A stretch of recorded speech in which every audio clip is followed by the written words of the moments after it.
દિવસ બાદ પણ ગુજરાતના 12 જિલ્લામાં વરસાદની ભારે ઘટ, ડેમ, ખેતી અને પાણી પર સંકટ। શું તમને ખબર છે કે ગુજરાતમાં સરેરાશ 70% વરસાદ થઈ ગયો હોવા છતાં હજુ પણ 12 જિલ્લાઓ વરસાદ માટે રાહ જોઈ રહ્યા છે। સૌરાષ્ટ્ર કચ્છમાં વરસાદની ગંભીર ઘટ, 72 ડેમમાં 25%થી પણ ઓછો જળ સંગ્રહ અને રાજ્યના 21% વિસ્તારમાં હજુ સુધી વાવેતર જ થઈ શક્યું નથી। આખરે ક્યાં છે સૌથી ખરાબ સ્થિતિ?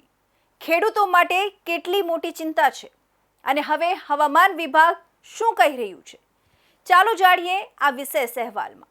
ગુજરાતમાં આ વર્ષે ચોમાસાની શરૂઆત 24 જૂને થઈ હતી, એટલે કે સામાન્ય કરતાં 9 દિવસ મોડું ચોમાસું બેસ્યું હતું।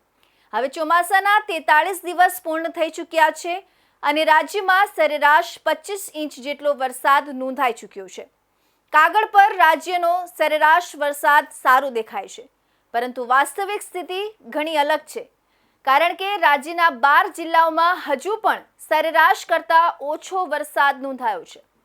સૌથી વધુ ચિંતા સૌરાષ્ટ્ર, કચ્છ અને ઉત્તર ગુજરાતના વિસ્તારોમાં જોવા મળી રહી છે, જ્યાં વરસાદના અભાવે ખેતી અને પીવાના પાણીની સમસ્યા ઊભી થઈ રહી છે। ઝોન પ્રમાણે જોવામાં આવે તો દક્ષિણ ગુજરાતમાં સૌથી વધુ એટલે કે લગભગ 96% વરસાદ નોંધાયો છે, જ્યારે કચ્છ ઝોનમાં માત્ર 29% વરસાદ પડ્યો છે, જે રાજ્યમાં સૌથી ઓછો છે। દેવભૂમિ દ્વારકા જિલ્લામાં તો માત્ર 56 મિલીમીટર વરસાદ નોંધાતા સૌથી ખરાબ સ્થિતિ સર્જાઈ છે। એક તરફ દક્ષિણ ગુજરાતના નદી નાળા અને ડેમ છલકાઈ રહ્યા છે, જ્યારે બીજી તરફ સૌરાષ્ટ્ર અને કચ્છના ખેડૂતો હજુ પણ આકાશ તરફ મીટ માંડીને બેઠા છે। વરસાદની ઘટની સીધી અસર રાજ્યના ડેમો પર પણ જોવા મળી રહી છે।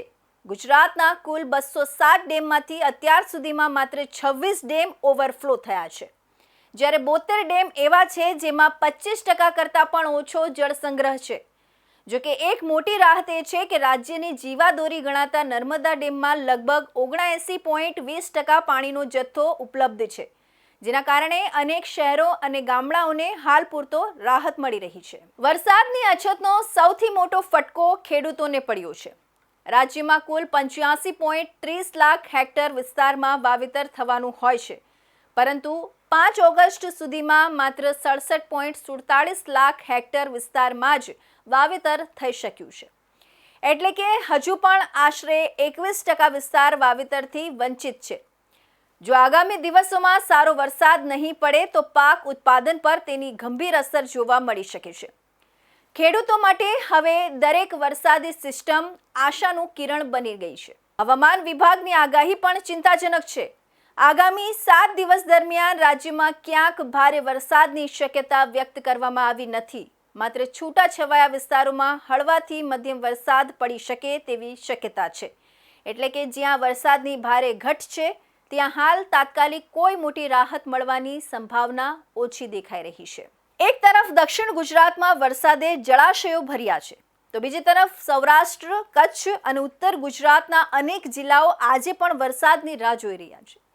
આગામી દિવસોમાં મેઘરાજા મહેરબાન થાય છે કે નહીં તેના પર ખેડૂતોનું ભવિષ્ય અને રાજ્યની જળ પરિસ્થિતિ ઘણા અંશે નિર્ભર રહેશે। આવા જ મહત્વપૂર્ણ સમાચાર માટે અમારી ચેનલને સબસ્ક્રાઇબ કરો। વિડીયો પસંદ આવ્યો હોય તો લાઇક અને શેર કરવાનું ભૂલશો નહીં।